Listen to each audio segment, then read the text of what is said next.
இப்பதான் வேலைக்கு வந்தேன், இப்பதான் நான் இந்த டீன் போஸ்ட்டுக்கு வந்தேன், நான் இப்பதான் வந்து சூப்பர்டென்ட் போஸ்ட்டுக்கு வந்தேன், எனக்கு முன்னாடி இருந்தவங்க வந்துட்டு சிசிடிவி கேமரா இருக்கான்னு பார்க்கல, லைட் இருக்கான்னு பார்க்கல, அதுக்கு நான் என்ன பண்ண முடியும் என்பது போன்றது இருக்கக்கூடாதுங்க. தமிழ்நாட்டுல மட்டும்தான் வந்து ஒரு நடிகர் வந்து ஆட்சிக்கு வர முடியும், சினிமால இருந்தாலே வந்து அவங்க முதலமைச்சர் ஆயிடலாம். பெண்ணை ஒரு பாலியல் ரீதியான ஒரு பண்டமாக மட்டுமே பார்க்கின்ற போக்கு என்பது ஏற்புடையதல்ல.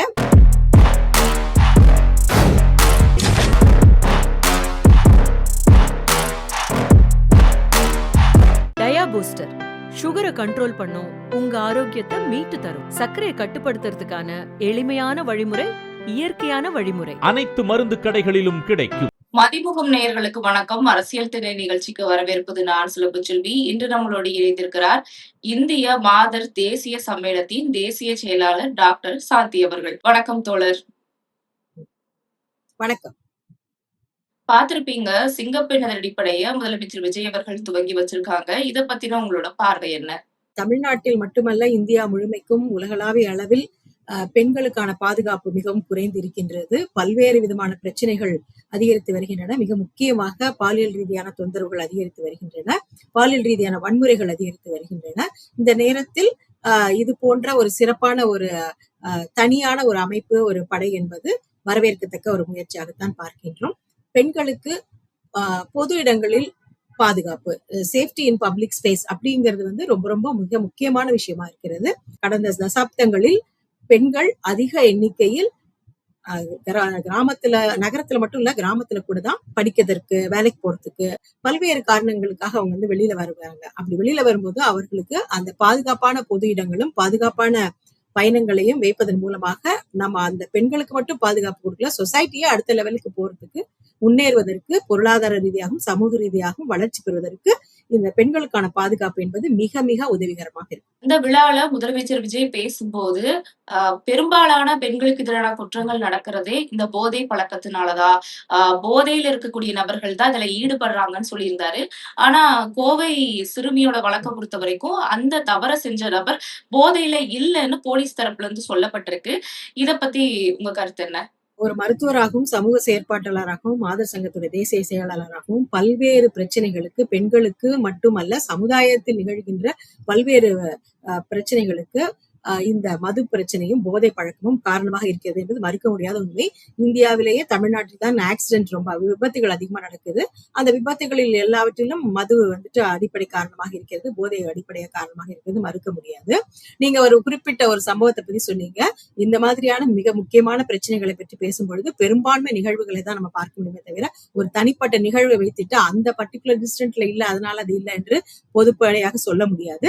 ஒரு 100 நிகழ்வு நடக்குதுன்னா பெரும்பாலான நிகழ்வுகளில மதுவும் போதையும் ஒரு அடிப்படை காரணமாக இருக்கிறது என்பதை நாம் பார்க்கின்றோம். அது வந்து மறுக்க முடியாத ஒன்று. அதற்கு அடுத்தபடியாக இப்ப மதுவும் போதையும் நம்மளுடைய மூளையை பாதிக்கிறது. இப்ப சாதாரணமா இப்ப சிகரெட் குடிக்கிறாங்க அப்படின்னு சொன்னோம்னா, அது சிகரெட் குடிக்கும் போது அவங்களோட நுரையீரல், மற்ற உறுப்புகள் தான் பாதிக்கப்படுமே தவிர மூளையும் அந்த டெசிஷன் மேக்கிங், அந்த சமூக சோசியல் இன்ஹிபிஷன் போன்ற விஷயங்கள் எல்லாம் நல்லாதான் இருக்கும் ஸ்மோக் பண்ணும்போது. ஆனா மது மற்றும் போதைய மருந்துகளுடைய இன்ஃபுளுன்ஸ்ல போகும் பொழுது மூளையே வேலை செய்யாது. இப்ப நம்ம இதை பண்ணலாமா, இதை செய்யலாமா அப்படிங்கறதே அவங்களுக்கு தெரியாது. சொசைட்டில நம்ம ஒரு சிலதெல்லாம் சொல்லி கொடுத்துருப்போம். உதாரணத்துக்கு, ஒரு பெற்ற தந்தையே வந்து தான் பெற்ற மகளை வந்து பாலியல் ரீதியா துன்புறுத்தக்கூடாது அப்படிங்கறதா வந்து ரொம்ப இயல்பாக இருக்கிற விஷயம். ஆனா ஒரு தந்தை ஒரு மதுவின் இதுல இருக்கும் பொழுது, இன்ஃபுளுன்ஸ்ல இருக்கும் பொழுது, இது போன்ற வந்து தான் பெற்ற மகளையே பாலியல் ரீதியா துன்புறுத்துவது இருக்கிறது. சோ இதெல்லாம் நம்ம பார்க்க வேண்டியதா இருக்கின்றது. ஆகவே பாலியல் ரீதியான துன்புறுத்தல் உட்பட பல்வேறு பிரச்சனைகளுக்கு மதுவும் போதையும் அடிப்படை காரணமாக இருக்கிறது, போதை மருந்துகளும் அடிப்படை காரணமா இருக்குதுன்னு மறுக்க முடியாத உண்மை. புள்ளி விவரங்களும் அதைத்தான் கூறுகிறது. அந்த வகையில் முதல்வர் அவர்கள் கூறியது வந்து சரியான விஷயம் தான். ஆனா இதுல என்னன்னா தோழர், போதையில இருந்தாலும் போதையில இருக்கிறதுக்கு அந்த மாதிரி செயல்கள்ல ஈடுபடுறதுக்கு ஒரு காரணமா இருக்குன்னு நீங்களும் சொல்றீங்க, முதல்வரும் சொன்னாலுமே, போதையில இல்லாதவங்களும் இந்த செயல்கள்ல ஈடுபடுறாங்கன்னா அவங்களுக்கு என்ன நோக்கம் இருக்குன்னு ஒரு விஷயம் இருக்குல்ல? அப்புறம் வந்துட்டு போதையில இருக்கிறவங்க எல்லாருமே இதை செய்யணும்னு அவசியம் இல்லை. போதையிலே பல வகைகள் இருக்கின்றது. இன்னொன்னு வந்து போதையில இருக்கிறத வந்து ஒரு காரணமா வச்சுக்கிட்டு நான் போதையில இருந்தேன், அதனால நான் திருடினேன், அதனால நான் கொலை பண்ணேன், அதனால எனக்கு வந்து இந்த மாதிரி பண்ணிக்கிட்டேன், அது ஒரு காரணமா ஏற்றுக்கொள்ள முடியாது. போதையில இருக்கும் பொழுது போதையில இருக்காங்க. அதுக்கு முன்னாடி போதை வஸ்துக்களை பயன்படுத்தலாம்னு முடிவெடுக்கிறாங்கல்ல, அந்த நேரத்துல அவங்க போதையில இல்லைல்ல. சோ ஆகவே இது வந்து போதை மருந்து பயன்படுத்துவதனால அவங்க செய்கின்ற எல்லா தவறுகளையும் நியாயப்படுத்துவதை ஏற்றுக்கொள்ளவே முடியாது. அது வந்து டபுள் மிஸ்டேக், 2 தவறு. முதல்ல போதை மருந்துகளை ஏற்றுக்கொள்வது அதுவே ஒரு தப்பு தானே. நல்லா தெரியும்ல உங்களுக்கு, சமுதாயத்துல வந்து எல்லாருக்குமே தெரிஞ்ச ஒரு சாதாரண விஷயம், மதுவை பயன்படுத்தக்கூடாது, போதை மருந்துகளை பயன்படுத்தக்கூடாதுன்னு. அப்ப நான் அது வந்து அந்த தப்பும் பண்ணுவேன், அதனால அந்த இன்ஃபுளுன்ஸ் இன்னொரு தப்பு சொல்வேன்னு சொல்லிட்டு இரண்டையுமே நியாயப்படுத்த முடியாது. இரண்டுமே ஏற்புடையது அல்ல என்ற அடிப்படையில் தான் நம்ம பார்க்க வேண்டும். சோ அந்த வகையில மதுவும் போதை மருந்துகளும் அடிப்படை காரணமாக இருக்கிறது. அதை முதல்வர் அவர்கள் கூறியிருக்கிறார்கள் என்பது அது வரவேற்கத்தக்க விஷயம்தான். ஆனா இதை எப்படி எதிர்கொள்ள போகிறோம் அப்படிங்கறதுதான். சோ போதை மருந்து இல்லாதவங்க வந்து இந்த தவறுகளை செய்யறாங்க அப்படின்னு சொன்னோம்னா, இத போதை மருந்து அப்படிங்கிறது ஒரு காரணி தான். இது இல்லாம பல்வேறு காரணிகள் இருக்கிறது. மிக முக்கியமாக ஆய்வுகள் என்ன கூறுகின்றன அப்படின்னா, ஒரு பாதுகாப்பு இல்லாத இடம். இப்ப பாத்தீங்கன்னா வாய்ப்பு கிடைக்கும் பொழுதுதான் தப்பு செய்யறவங்க நிறைய செய்வாங்க. அப்ப தப்பு செய்யணும்னு நினைக்கிறாங்க, பாலியல் ரீதியா ஒரு பெண்ணை வன்புணர்வு பண்ணணும்னு நினைக்கிறாங்க. ஆனா வந்து அந்த இடத்துல வாய்ப்பு இல்ல, பெண்களை வந்துட்டு அந்த பாதுகாப்பான பொது இடங்கள் இருக்குன்னா அவங்க தப்பு நினைச்சாலும் அவங்களுக்கு வந்து வாய்ப்பு இல்லை. இப்ப உதாரணத்துக்கு கோயம்புத்தூர்ல பாத்தீங்கன்னா, அவங்க ஒரு ஏர்போர்ட்டுக்கு பின்னாடி ஒரு இடத்துல ஒரு மறைவான இடம், அந்த மாதிரிதான் இது பண்றாங்க. முக்கியமா இந்த விஷயத்துல, இப்ப நீ குறிப்பிட்ட விஷயத்துல கூட, அந்த குழந்தை விஷயத்துல கூட அவங்க வந்து இந்திய கம்யூனிஸ்ட் கட்சியின் சார்பாக குறிப்பிட்ட இடம், அந்த குளத்துக்கு ஏரியாலாம் வந்து பாதுகாப்பால இல்லாத இடமா இருக்கு, அங்க நிறைய விளக்கு போடுங்க, அந்த இடத்துக்கு அந்த குளத்தை சுத்தி வேலி போடுங்க எல்லாம் சொல்லியிருக்காங்க. அப்படிலாம் ரிட்டனா கம்ப்ளைண்ட் கொடுத்திருக்காங்க. அதெல்லாம் வந்து செய்யப்படவில்லை. அதனாலதான் இப்ப நம்ம என்ன சொல்ல வரோம்னா, முதல்வர் சொன்னது அந்த பாயிண்ட் கரெக்ட். பெண்களுக்கு பாதுகாப்பு தேவைப்படுகிறது. பெண்களுடைய பல்வேறு பிரச்சனைகளுக்கு மதுவும் போதையும் காரணமாக இருக்கின்றது. அதோட அது மற்ற விஷயங்கள் சொன்னார், தனி மனித ஒழுக்கம் அதெல்லாம் சொன்னாரு. சோ அதே நேரத்துல மற்ற ஃபேக்டர்ஸ் அதையும் நம்ம பார்க்கணும். தனி மனித ஒழுக்கமும் முக்கியம். அதே நேரத்துல அந்த காரணிகள், இப்ப பாத்தீங்கன்னா பல இடங்களில் போதுமான அளவு வந்து வெளிச்சமே இல்லை. இப்ப நீங்க அண்ணா யூனிவர்சிட்டியில கிண்டியில நடந்த விஷயத்துல கூட நீங்க வந்து சிசிடிவி கேமரா இத்தனை இருந்துச்சு, ஆனா வேலை செய்யல, அந்த இடத்துல வெளிச்சம் இல்ல, விளக்கு இல்ல அப்படிங்கிற மாதிரி சொல்றாங்க. சோ அப்ப அந்த விளக்கு, இன்னொன்னு வந்து காம்பவுண்ட் வால ஓட்டை இருந்தது. இப்ப இதெல்லாமே வந்துட்டு தவறு செய்வதற்கு வாய்ப்புகளை ஏற்படுத்துகிற சூழ்நிலைகளை ஏற்படுத்துகின்ற ஒரு இன்ஃப்ராஸ்ட்ரக்சரா இருக்கிறது. அப்ப இதெல்லாம் சரி பண்ணலாமே. ஒரு பிரச்சனை நடந்ததுக்கு அப்புறம் தான் நீங்க சிசிடிவி கேமரா வந்து ஒர்க் பண்ணலன்னு சொல்லுவீங்களா? சோ இதனால நம்ம வந்து இந்திய மாத தேசிய சம்மேளனத்தின் சார்பாக நம்ம வந்து அந்த நிகழ்ச்சி எல்லாம் நடந்த பிறகு, அந்த பிரச்சனை கிண்டியில எல்லாம் நடந்தப்பயே நாங்க வந்து மகளிர் ஆணைய தலைவரை பார்த்து, ஒவ்வொரு அமைப்பிலும் பாதுகாப்பு குழுன்னு ஒண்ணு வேணும். ஒரு பிரச்சனை வந்ததுக்கு அப்புறம் அந்த பிரச்சனை எப்படி வந்தது, ஏன் வந்தது, சிசிடிவி கேமரா ஒர்க் பண்ணல, அதனால அது யாருன்னு கண்டுபிடிக்க முடியல அப்படின்னு சொல்றதை விட, அதுக்கு உடனடியா எஃப்ஐஆர் போடணும், இன்னும் பிற விஷயங்கள் எல்லாம் இருக்கு. ஆனா அதை விட முக்கியம், ஒரு தவறை, ஒரு பாலியல் வன்புணர்வை, ஒரு பாலியல் ரீதியான துன்புறுத்தலை தவிர்க்க வேண்டும் என்பதுதான் ரொம்ப முக்கியம். தவிர்ப்பதற்கான நடவடிக்கைக்கு அரசு என்ன பண்ணிருக்கு, சம்பந்தப்பட்ட நிர்வாகம் என்ன செய்திருக்கிறது அப்படின்னு பாக்குறதா முக்கியம். அப்ப அதுக்கு என்ன பண்ணும், ஒரு அக்கௌண்டபிலிட்டி வேணும். இப்ப நான் வந்து இப்பதான் வேலைக்கு வந்தேன், இப்பதான் நான் இந்த டீன் போஸ்ட்டுக்கு வந்தேன், நான் இப்பதான் வந்து சூப்பர்டென்ட் போஸ்ட்டுக்கு வந்தேன், எனக்கு முன்னாடி இருந்தவங்க வந்துட்டு சிசிடிவி கேமரா இருக்கான்னு பாக்கல, லைட் இருக்கான்னு பாக்கல, அதுக்கு நான் என்ன பண்ண முடியும் என்பது போன்றது இருக்கக்கூடாதுங்கிறதுக்காக வேண்டி ஒரு அக்கௌண்டபிலிட்டி கொடுக்கணும்னு நினைக்கிறோம். இப்ப பாத்தீங்கன்னா இன்டர்னல் கம்ப்ளைண்ட்ஸ் கமிட்டி அப்படின்னு சொல்லி ஒரு கமிட்டி வந்து எல்லா நிறுவனத்திலும் இருக்கு.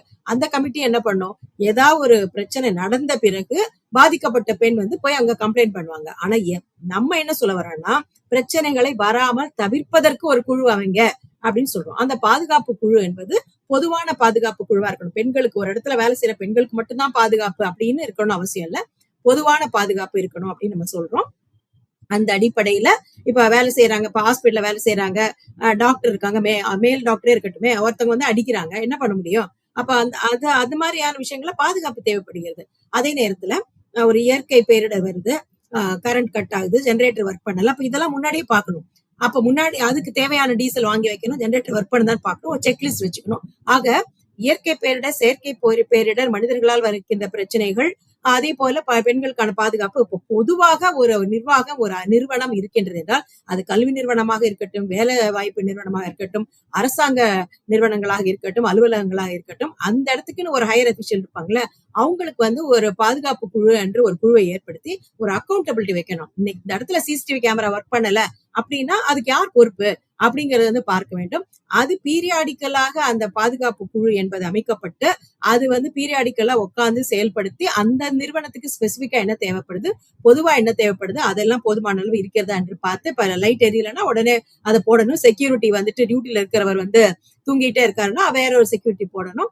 அந்த செக்யூரிட்டியே வந்து தண்ணி போட்டு உட்கார்ந்து இருக்கிறதெல்லாம் நம்ம பார்க்கிறோம். சோ இந்த மாதிரி பல்வேறு பிரச்சனைகளை சரியாக இருக்கிறதா என்று பார்த்து சரி செய்வதன் மூலமாக பிரச்சனைகளை தவிர்க்க முடியும். இதுதான் மாண்புமிகு முதல்வர் அவர்களுக்கு நம்ம வந்து வேண்டுகோளா வைக்கிறோம். இப்ப சிங்கப்பெண் படை வந்துட்டு நான் வரவேற்கத்தக்க விஷயம். அதே நேரத்துல இந்த மாதிரியான ஒரு மெஷர்ஸ் எடுக்கணும், ஒரு ஸ்டாண்டர்ட் புரோட்டோகால்ஸ் வேணும். ஆக அனைத்து நிறுவனங்களிலும், தனியார் நிறுவனம், அரசு நிறுவனம், கல்வி நிறுவனம், வேலை செய்கிற நிறுவனங்கள் எல்லாவற்றிலும் ஒரு பாதுகாப்பு குழு என்று ஒன்று ஏற்படுத்தி அந்த பெண்கள் பிரச்சனை உள்ளிட்ட அனைவருக்கும் பாதுகாப்பு வழங்குவதற்கான முன்னெச்சரிக்கை தடுப்பு நடவடிக்கைகளை செய்ய வேண்டிய அக்கௌண்டபிலிட்டியோட அந்த அமைப்பு இருக்க வேண்டும் என்பதை நம்ம ஒரு வேண்டுகோளா வைக்கிறோம். நீங்க அப்ப பேசும்போது கூட சொன்னீங்க, முதல்வரும் குறிப்பிட்டிருந்தாரு. நீங்களுமே இப்ப சொன்னீங்க, தனி மனித ஒழுக்கம் இதுல ஒரு முக்கிய பங்கு வகிக்குதுன்னு. ஆனா, வரக்கூடிய எந்த அரசா இருந்தாலும், தனி மனித ஒழுக்கத்த வச்சு மட்டுமே நடக்கக்கூடிய குற்றங்களுக்கு தனி மனித ஒழுக்கம் தான் காரணம்னு ஒரு தாவேக அரசு மாரி ஒரு அரசு சொல்றதோ, அல்லது அந்த அரசோட தொண்டர்கள் சொல்றதோ சரியா இருக்குமா? தனி மனித ஒழுக்கம் மட்டுமே இதுல ஒரு முக்கிய பங்கு வகிக்குதுன்னு நீங்க நினைக்கிறீங்களா? அதுதான் வந்துட்டு இது எஸ்கேபிசம் மாதிரி ஆயிடுங்கிறதுக்காக தான் சொல்றோம். ஆக ஒரு பிரச்சனைனா எந்த பிரச்சனைக்குமே பல்வேறு காரணிகள் இருக்கும். இப்ப பல்வேறு காரணிகளுக்கு ப்ரொபோர்ஷன் இருக்கு. இப்ப மது போதை ஒரு காரணம். அது காரணி என்பது பல ஆண்டுகளாக இருக்கு. 25 ஆண்டுகளுக்கு இருந்ததுக்கு விட இப்ப வந்து அந்த மது போதை என்ற காரணி வந்து அதிகரிச்சிருக்கிறது. அதே மாதிரி அன்னைக்கும் தனி மனித ஒழுக்கம் பிரச்சனை இருக்கு, இன்னைக்கும் தனி மனித ஒழுக்கம் பிரச்சனை இருக்கு, அன்னைக்கும் பொது இடங்களில் பாதுகாப்பு பிரச்சனைக்கு இன்னைக்கு இருக்கு. அப்ப பல்வேறு காரணிகள் இருக்கின்றன. ஒவ்வொரு காரணிகளுடைய விகிதாச்சாரம், அது காரணமாக இருக்கின்ற விகிதாச்சாரம் என்பது மாறுபடும். அது இடத்துக்கு இடம் கூட மாறுபடும் என்பதை பார்க்கின்றோம். அப்ப தனி மனித ஒழுக்கம் அப்படிங்கிறது இப்போதைக்கு வந்து நம்ம ரொம்ப வருத்தமா பதிவு செய்ய வேண்டிய விஷயம் என்னன்னா, ஒரு நார்மலைஸ் ஆகுது, எல்லாத்தையுமே நார்மலைஸ் பண்றது. இப்ப ரேப் பண்றாங்க அப்படின்னா அதையும் நார்மலைஸ் பண்றது, அது ஒண்ணும் தப்பு இல்லைங்கிற மாதிரி.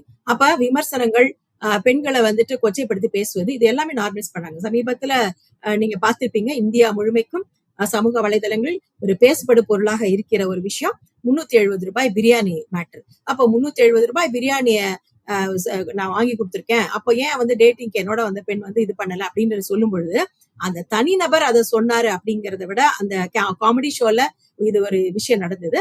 அதை வந்து அனைவருக்கும் பார்த்து படிச்சிருப்பீங்க.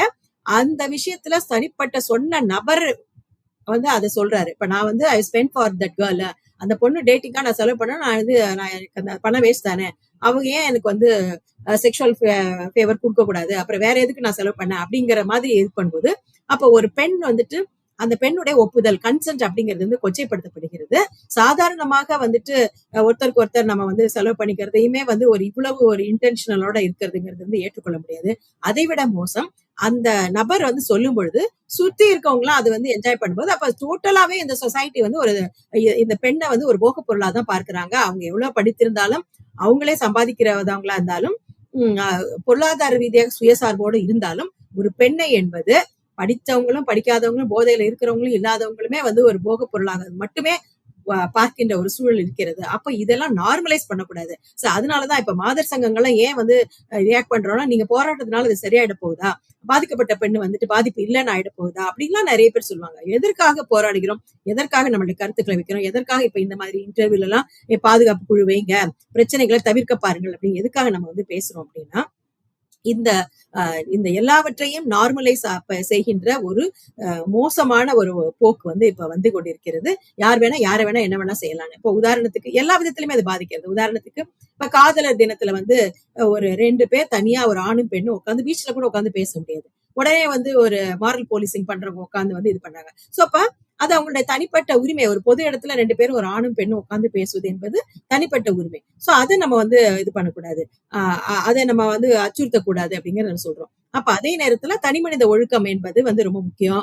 இது போன்ற தவறுகளையும், தவறு செய்யலாம் என்பதையும் ஒரு அதெல்லாம் அப்படித்தானே, பல நேரங்கள்ல நடக்குதுங்கிறதுக்காக, கொலை பல இடத்துல நடக்குதுங்கிறதுக்காக கொலையை நம்ம வந்து நார்மல் சொல்ல முடியுமா? சொல்ல முடியாது. அதே போலதான் பாலியல் வன்முறையும் பெண்களுக்கு எதிரான பேச்சுக்களும், ஏச்சு பேச்சுக்கள், விமர்சனங்கள், மோசமான விமர்சனங்கள், இது ஏற்றுக்கொள்ளவே முடியாது. ஆகவே இது எல்லாவற்றையும் பார்க்க வேண்டியதா இருக்கு. இந்த நேரத்தில் மாண்பு முதல்வர் அவர்களுக்கு மிக முக்கியமான வேண்டுகோள் என்னன்னா, தமிழக வெற்றி கழகத்தை சார்ந்தவர்கள் அல்லது சார்ந்தவர்களாக கூறிக்கொள்பவர்கள் அல்லது அந்த பெயரை பயன்படுத்தி கொண்டு சமூக வலைதளங்களில் பலர் பெண்களை, மிக முக்கியமாக பத்திரிகையாளர்களை, சமூக வலைதளங்களில் ஆக்டிவா இருக்கிற பெண்களை எல்லாமே வந்து மிக மோசமாக பின்னூட்டத்துல வந்து கமெண்ட் பண்றாங்க. இது எல்லாமே ஒரு கட்சியுடைய தலைவராக, ஒரு மாநிலத்தின் முதல்வராக 2 அடிப்படையில இப்ப ஒரு ஆஸ் அ பொலிட்டிக்கல் பார்ட்டியோட லீடராகவும் he has to appeal to the party persons, party members. இந்த மாதிரி வந்து நீங்க அவங்க நேரடியா இருக்கலாம், இல்ல அவங்க பேரை பயன்படுத்தியும் பண்ணலாம். என்னவா இருந்தாலும் தமிழக வெற்றி கழகத்தை சேர்ந்தவர்கள் இது போன்ற விஷயங்களில் ஈடுபடுவது, சமூக வலைத்தளங்களிலும் வந்துட்டு மார்பிங் பண்றது, இல்ல கேவலமா பேசுவது, பின்னூட்டங்கள்ல வந்து இது பண்றது, சைபர் புல்லிங் பண்ணுவது, இதெல்லாம் ஏற்புடையதல்ல என்பதை வந்து ஒரு கட்சியோட தலைவராக அவர்களுடைய மெம்பர்ஸ்க்கு வந்து சொல்லணும், கட்சி உறுப்பினர்களுக்கு சொல்லணும்னு எதிர்பார்க்கின்றோம். அது மட்டும் அல்லாமல் ஒரு மாநிலத்தின் முதல்வராக பொதுவாக அனைத்து தரப்பினருக்கும் அவர் ஒரு அப்பீல் வந்து கொடுக்கணும்னு நாங்க நினைக்கிறோம். இந்த மாதிரி நீங்க பெண்களை மட்டுமல்ல, பெண்களையும் மோசமா பேசக்கூடாது, தனிநபர்களையும் பேசக்கூடாது. இப்போ ஒருத்தங்க வந்து தமிழக வெற்றி கழகத்தை பற்றியோ இல்ல ஆட்சியை பற்றியோ ஒரு விமர்சனம் சொன்னாங்கன்னா உடனே எல்லாருமா சேர்ந்து அவங்கள வந்து அட்டாக் பண்றது, கருத்து உரிமையை வந்து பாதிப்பது போல நடந்து கொள்ளுது, அச்சுறுத்துவது போன்ற நடந்து கொள்வது வந்து ஏற்புடையதல்ல. இது அரசுக்கு வந்து நல்ல பேரை ஏற்படுத்தணும், இல்ல எதிரா பேசுறவங்க எல்லாம் நம்ம வந்து வாய் அடைச்சிட்டா இது இல்லாம போயிடும் என்று தமிழக வெற்றி கழகத்தை சார்ந்தவர்கள் நினைப்பதும் தவறு, எந்த கட்சிக்காரங்களும் அந்த மாதிரி நினைப்பது தவறு. ஆகவே கருத்துரிமை என்பது வேறும், எப்பொருள் யார் யார் வாய் கேட்பினும் அப்பொருள் மெய்ப்பொருள் காண்பது, அதுல என்ன பிரச்சனை இருக்கு என்பதை பார்த்து அதை சரி செய்ய வேண்டுமே தவிர, இப்ப ஏற்கனவே நாங்க ஆட்சிக்கு வந்ததே வந்து இந்த மாதிரி பல்லாயிரக்கணக்கான வாட்ஸ்அப் குரூப் வச்சு, சோசியல் மீடியாவை வச்சு இன்ஃபுளுயன்ஸ் பண்ணிதான் என்று இருக்கலாம். என்னவாக இருந்தாலும் ஆட்சிக்கு வந்து விட்டார்கள். இதற்கு மேல பொறுப்போடு நடந்து கொள்ள வேண்டும். பொறுப்போடு அரசியல் கட்சி தலைவர்களும், அரசியல் கட்சியை சார்ந்தவர்களும், பொதுவெளியில் இருப்பவர்களும் பொறுப்போடு நடந்து கொள்ள வேண்டும் என்பது முக்கியம். அதுக்காக முதல்வர் அவர்கள் அவர் ஒரு டிமாண்ட் ஒரு கோரிக்கை வைக்கணும். அவர் வந்து till now he has not told any advice to any of his party members. அது எல்லாமே வந்து அவர் அவசியமா பண்ணணும். ஏன்னா வந்து காலம் தாழ்ந்து கொண்டே போயிட்டு இருக்கு. ஒரு சிங்கப்பெண் படையுடைய இனாகுரல் செஷன்ல வந்து தனி மனித ஒழுக்கம் வேணும் அப்படின்னு சொல்றது வந்து ஒரு முதல்வரா சொல்றதுக்கும், அவருடைய ஒரு கட்சி தலைவரா கட்சியின் உறுப்பினர்களுக்கு ஒரு மாடலா, ஒரு ரோல் மாடலா இருக்கும் பொழுது இந்த மாதிரி எல்லாம் சைபர் புல்லிங் பண்ணாதீங்க, பெண்களுக்கு பாதுகாப்பு கொடுங்க, பெண்களை மதிக்க வேண்டும் என்பதை வந்து அவர் சொல்லும் பொழுது, மற்ற கட்சி தலைவர்களும் அவங்க கட்சி தப்பு பண்ணாங்கன்னா அதையும் செய்யணும் அப்படிங்கிற அடிப்படையில நம்ம இதை பார்க்கின்றோம். அறிவுரைகள் சொல்வது எளிது, உதாரணமாக வாழ வேண்டும், திகழ வேண்டும். அந்த அடிப்படையில் இந்த மாதிரியான ஒரு சிங்கப்பெண் அதிரடிப்படை என்பது வரவேற்கத்தக்க விஷயம். அதற்கு கூட என்னுடைய முகநூல்ல கூட நான் போட்டிருந்தேன். சில 10ஆம் தேதியே வந்து அது சொல்லும் பொழுது, ஒரு படை அமைப்பது முக்கியமல்ல, அதுக்குன்னு எக்ஸ்க்ளூசிவா புதிய பணியிடங்களை உருவாக்கி அந்த பணியிடங்கள்ல வந்துட்டு அவங்களுக்கு வேலைக்கு ஆளை எடுத்து நிரந்தரமான ஒரு அமைப்பா இருக்கணும். ஏற்கனவே இருக்கிறத வந்துட்டு அவங்க அதான் இதான் அதுன்னு சொல்லிட்டு வாழைப்பழ கதை மாதிரி பண்ணாம நம்ம வந்து புதிய பணியிடங்களை உருவாக்கி புதிய காவலர்களை நியமித்து பண்ணும் பொழுதுதான் நியூ ஃபோர்ஸ் எக்ஸ்ட்ரா இது வரணும். அப்படி பண்ணாதான் அந்த பணி சிறப்பா பண்ண முடியும். வெறும் திட்டமிடுவது மட்டும் இல்ல, அதை எக்ஸிக்யூட் பண்றதுக்கு, அதை நடைமுறைப்படுத்துவது, நிறைவேற்றப்படுவதற்கு போதுமான அளவு வேணும். அந்த அடிப்படையில் 2545 பணியிடங்கள் உருவாக்கப்பட்டுள்ளன என்ற அறிவிப்பை நேற்று முதல்வர்கள் சொன்னா, இந்த அறிவிப்பை நாங்கள் மனதார வரவேற்கின்றோம். 4 சக்கர வாகனம், 2 சக்கர வாகனம், ட்ரோன் போன்ற அமைப்புகள், மற்ற யாருமே போக முடியாத, பார்க்க முடியாத இடத்துல வந்து பாடி இமேஜ் பண்ற சென்சார்ஸ், கேமராஸ், இந்த மாதிரி பல்வேறு ஹைடெக் அட்வைசஸ் வந்து சொல்லியிருக்காங்க. சோ இது எல்லாம் வரவேற்கத்தக்கது. இது எல்லாமே வந்து செய்ய வேண்டும், சரியாக வந்து முறைப்படுத்த வேண்டும் என்று பார்க்கின்றோம். இந்த நேரத்துல 717 மது கடைகளை வந்து மூடப்பட்டிருக்கிறது அப்படிங்கிறது அந்த அறிவிப்பை நாங்கள் வரவேற்கின்றோம். அதே நேரத்தில் அங்கு பணிபுரிந்தவர்களுக்கு வேறொரு இடத்துல பணி வழங்க வேண்டும் என்பது எங்களுடைய கோரிக்கையா இருக்கின்றது. மேலும் பொதுவா பல இடங்கள் என்ன சொல்றாங்கன்னா, இது போயிடுச்சு, டாஸ்மாக் கடை போயிடுச்சு, ஆனா வந்து அந்த இடத்துல வந்து கிளப், மணமகிழ் மன்றம் பேர்ல வந்து ஒரு கிளப் மாதிரி வச்சுட்டு மது அருந்தது வந்து அதிகரித்திருக்கிறது அப்படின்னு மாதிரி சொல்லியிருக்காங்க. ஆகவே டெக்னிக்கலா வந்து வெறும் அறிவிப்பாக இருக்காமல், இந்த கடையை மூடிட்டு இன்னொரு கடையை திறப்பது என்பது போல் இல்லாமல், மதுக்கடைகளுடைய எண்ணிக்கையை குறைக்க வேண்டும், மதுக்கடைகளுடைய விற்பனை நேரத்தை குறைக்க வேண்டும், உள்ளிட்ட பல்வேறு கோரிக்கைகளை வந்து மாத சங்கத்தை கோரிக்கை நிறைவேற்றுவதன் மூலமாக மது போதைகளுடைய பயன்பாடு வந்து குறையும். அதே நேரத்தில் விபத்துகள், பாலியல் வன்முறைகள், பாலியல் சீண்டல்கள் உள்ளிட்ட பல்வேறு பிரச்சனைகள் குறையும் என்பதை எதிர்பார்க்கலாம். இப்போ சிங்கப்பெண் படைய தொடங்கி வச்சிருக்கக்கூடிய முதலமைச்சர் முன்னால நடிகரா இருந்தாரு. அவரு கூட சில பெண்களை கொச்சப்படுத்தக்கூடிய ஆபாச காட்சிகள் நடிச்சிருக்காரு. அவருதான் இப்ப பெண்கள் பாதுகாப்புக்கு சிங்கப்படைய ஆரம்பிச்சு வச்சிருக்காரு அப்படிங்கிற ஒரு குற்றச்சாட்டையும் கூட சமூக வலைதளங்கள்ல பார்க்க முடியுது. இத பத்தி உங்க கருத்து என்ன? ஒரு நடிகரா ஒரு கலைத்துறையில இருக்கிறவங்க வந்துட்டு ஒரே பர்சன் தான். ஆனா அவங்க எல்லா விதமான கேரக்டரையும் அவங்க வந்து செஞ்சுதான் ஆகணும். ஏன்னா அவங்களுக்கு வந்து left with no other option. இப்ப வந்து நடிகர் சிவாஜி கணேசன் வந்து மிகச்சிறந்த நடிகர்.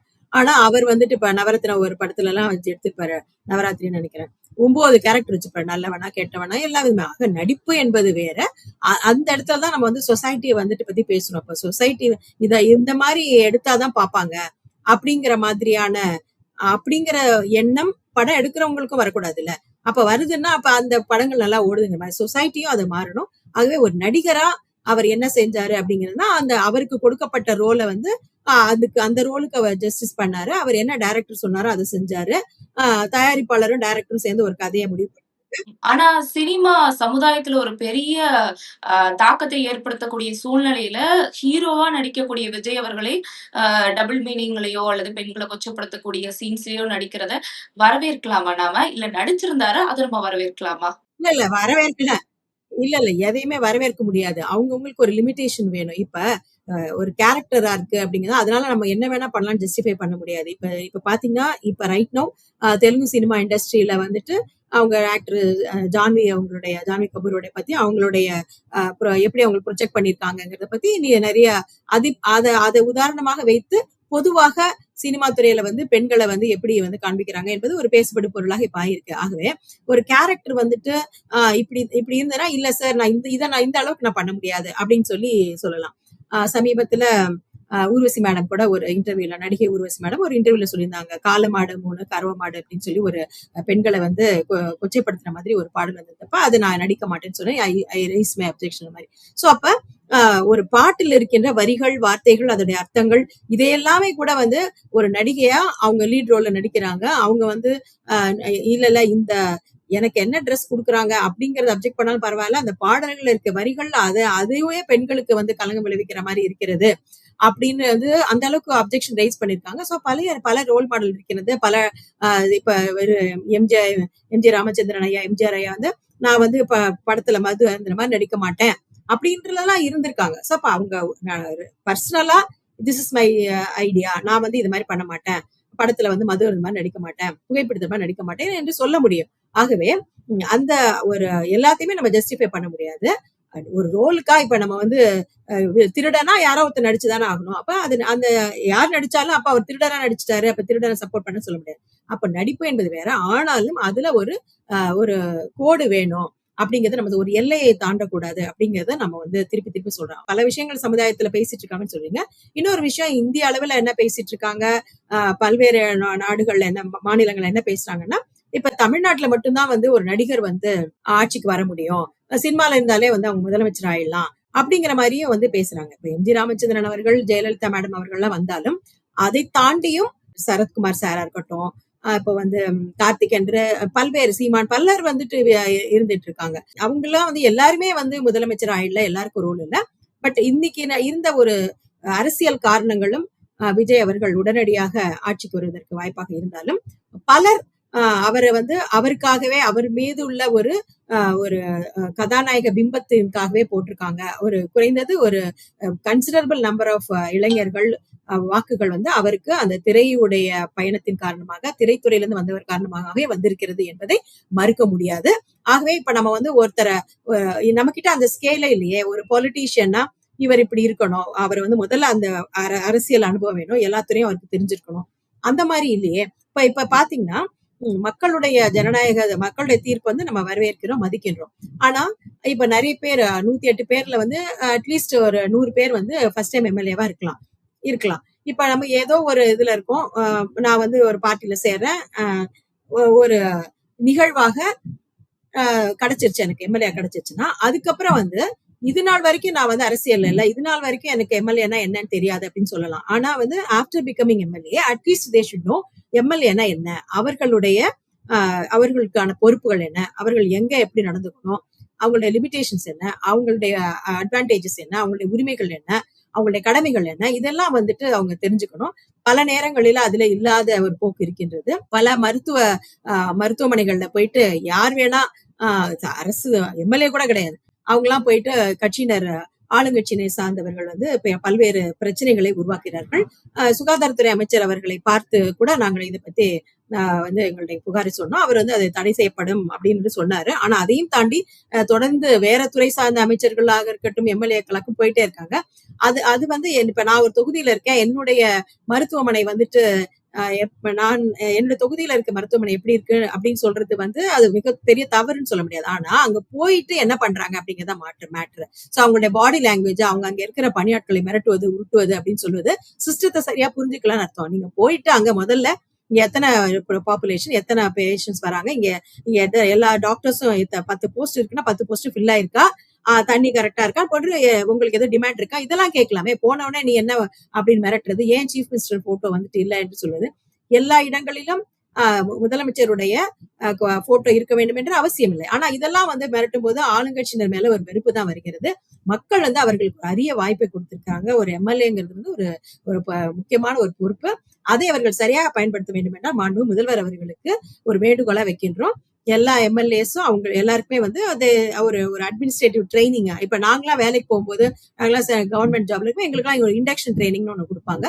சோ அந்த மாதிரி ஒரு ட்ரைனிங் வந்துட்டு எப்படி அவங்களுடைய பிளஸ் மைனஸ், அவங்களுடைய அட்வான்டேஜஸ், என்னென்ன பொறுப்புகள் இருக்கு, கடமைகள் இருக்கிறது, இதெல்லாம் சொல்லிட்டு சட்டமன்றத்துல எப்படி நடந்துக்கணும், சட்டசபையோட நிகழ்வுகள் என்ன இருக்கும், சாதாரணமா எப்படி நடக்கும், எப்படி எப்ப கேள்வி கேட்பாங்க, எப்படி எழுத்து மூலமா கேள்வி கேட்கலாம், எப்படி வந்து எத்தனை கொஸ்டின்ஸ் நேரில் கேட்கலாம், இந்த மாதிரி நிறைய விஷயங்களுக்கு வந்து ஒரு இண்டக்ஷன் ட்ரைனிங் மாதிரி கொடுக்கிறது வந்து முக்கியம் அவசியம் தேவைப்படுகிறது அப்படின்னு நினைக்கிறோம். இது வந்து தமிழக வெற்றி கழகத்துக்கு மட்டும் சொல்லல, எந்த அரசு ஆட்சிக்கு வந்தாலும் ஃபர்ஸ்ட் டைம் எம்எல்ஏவா வர்றவங்களுக்கு இது போன்ற ஒரு ட்ரைனிங் வந்து கொடுப்பது வந்து பொருத்தமாக இருக்கும். அது பல்வேறு பிரச்சனைகளையும் தவிர்க்கும் அப்படின்னு நினைக்கிறேன். ஏன்னா வந்து இப்ப அவங்களே ரீல்ஸ் போடுறாங்க. இப்ப வந்து காலம் மாறிவிட்டது. ஒரு 20 வருஷத்துக்கு முன்னாடி எப்படி அமைச்சிருந்தாரோ அதே மாதிரி வந்து வெள்ளை வேஷ்டி, வெள்ளை சட்டை போட்டுட்டு இப்படிதான் இருக்கணும் அப்படின்லாம் அவசியம் இல்லை. காலம் மாறிக்கு எல்லாமே மாறலாம்.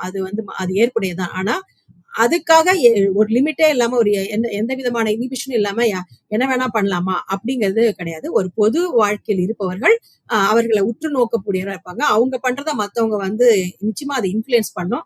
எப்படி நடிகர்கள் செய்யறது வந்து பொது வெளியில மக்களுக்கு இன்ஃபுளுயன்ஸ் பண்ணுதோ, அதே மாதிரி அவரே பண்ணலையா நான் ஏன் பண்ணக்கூடாது அப்படிங்கிற மாதிரிலாம் சொல்லுவாங்க. ஆகவே அதையும் அந்த பொறுப்பினரை உணர்ந்து ஒரு பொதுமக்களுடைய பிரதிநிதியா இருக்கிறவங்க எப்படி நடந்துக்கிறாங்க அப்படிங்கிறத பார்க்கணும். சோ அவங்க வந்து தனிநபர்கள் அல்ல, அவங்க தமிழ்நாட்டை ரெப்ரசென்ட் பண்றாங்க அப்படிங்கிறதை உணர்ந்து நடந்து கொள்ள வேண்டும் அப்படின்னு நம்ம எதிர்பார்க்கணும். ஏனென்றால் சமீப காலங்களில் தமிழக வெற்றி கழகத்தின் மேலாகவும் பல்வேறு பிரச்சனைகள், பாலியல் ரீதியான துன்புறுத்தல் பிரச்சனை வந்திருக்கிறது.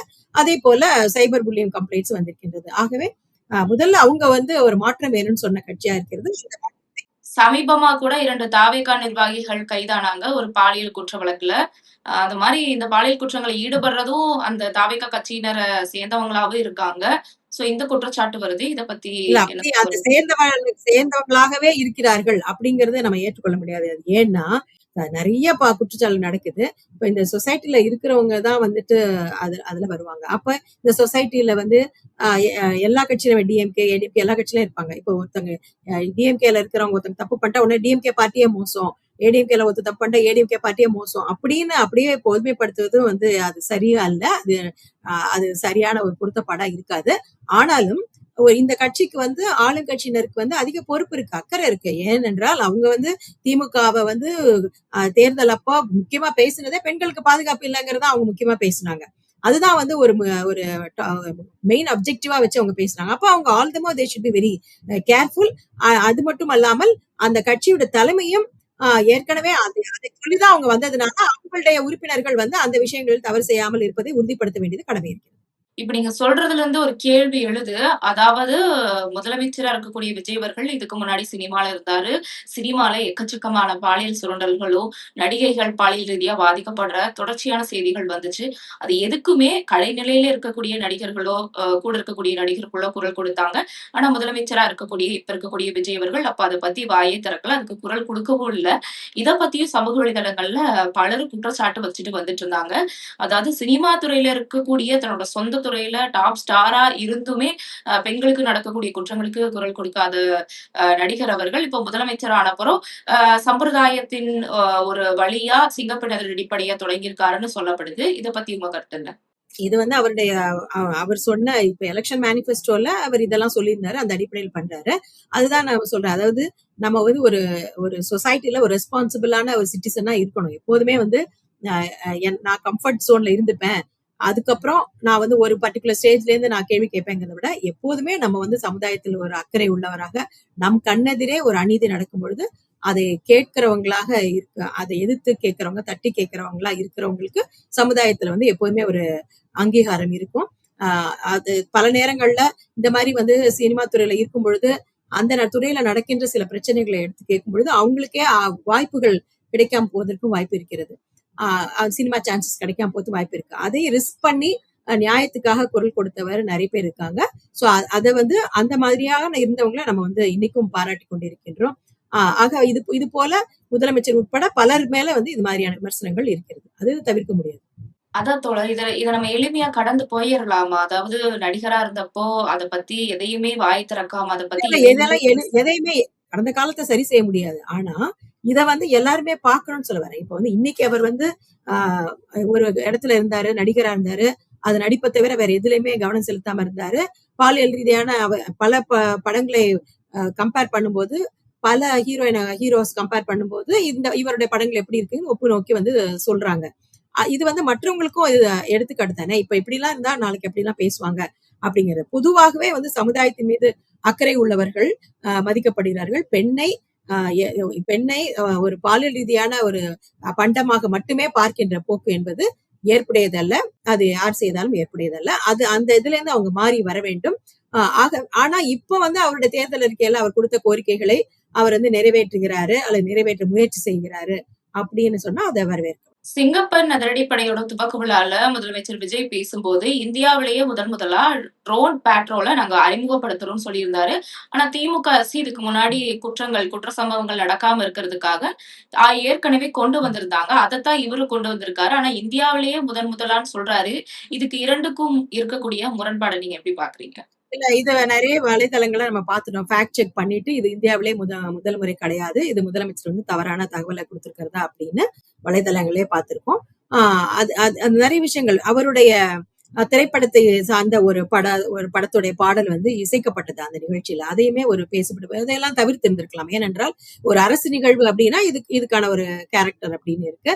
ஆகவே வந்து அவர் செய்வது எல்லாவற்றையும் அப்படியே ஏத்துக்கொண்டார்கள் அப்படின்லாம் யாருமே ஏத்துக்கல. இப்ப உதாரணத்துக்கு இந்திய கம்யூனிஸ்ட் கட்சி வெளியில இருந்து ஆதரவு கொடுத்திருந்தாலும் அப்ப அவர் முதல் நாள்லே வந்து அவரு அஸ்ட்ராலஜரை ஒரு அரசு பதவி கொடுக்கும் பொழுது எல்லாரும் அப்செக்ட் பண்ணாங்க. உங்களுக்கு பர்சனலா நீங்க ஏதாவது ஒரு கருத்து வச்சிருக்கீங்க, மத நம்பிக்கைகள், கடவுள் நம்பிக்கைகள், ஜாதகம் ஜோதிடத்தின் மேல் நம்பிக்கை இருக்கின்றது, அது தனிப்பட்ட விஷயம். ஆனா அதை நீங்க வந்து அரசுக்குள்ள கொண்டு வரக்கூடாது அப்படிங்கிறது வந்து கடுமையான எதிர்ப்பு வந்துச்சு.